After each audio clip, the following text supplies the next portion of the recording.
మెడలో, చంకల్లో, గ్రాయిన్ ఏరియాలో brown colour కానీ బ్లాక్ కలర్ కానీ వెల్వెటీగా స్కిన్ ప్యాచెస్ అనేవి కనిపిస్తున్నాయా, దాన్నే అకాంతోసిస్ నైగ్రికన్స్ అని అంటారు. మెయిన్ కాజెస్ వచ్చి పీసీఓడి అంటే పాలిసిస్టిక్ ఓవేరియన్ డిసీజ్ అని అంటారు.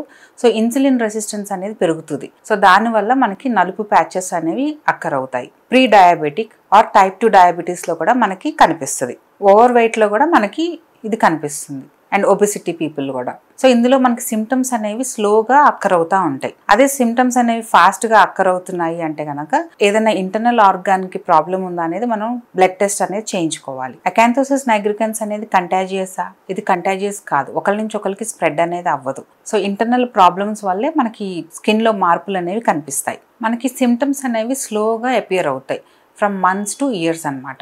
బ్రౌన్ ఆర్ బ్లాక్ ప్యాచెస్ అనేవి కనిపిస్తాయి. వెల్వెటీ టెక్స్చర్లో ఉంటాయి. స్కిన్ ట్యాగ్స్ అనేవి అక్కర్ అవుతాయి. ఒబీస్ పీపుల్లో ఫౌల్ స్మెల్ అనేది ఉంటుంది.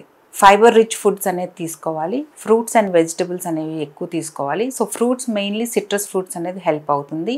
అండ్ బ్రెడ్ ఇంటేక్ తీసుకునే వాళ్ళైతే కనుక వైట్ బ్రెడ్ కన్నా బ్రౌన్ బ్రెడ్ తీసుకోవడం చాలా మంచిది. ట్రీట్మెంట్కి వస్తే కనుక ఫస్ట్ మనం అండర్లయింగ్ రీజన్ అనేది ఏంటనేది రూల్ అవుట్ చేసుకోవాలి. అండర్లయింగ్ రీజన్ ఏంటి? డయాబెటీస్ ఏమైనా ఉందా, థైరాయిడ్ ప్రాబ్లం ఏదైనా ఉందా? ఒకవేళ ఉంటే కనుక వాటిని కంట్రోల్ చేసుకుంటా మనం ట్రీట్మెంట్ తీసుకుంటే మంచి రిజల్ట్స్ అనేది వస్తుంది.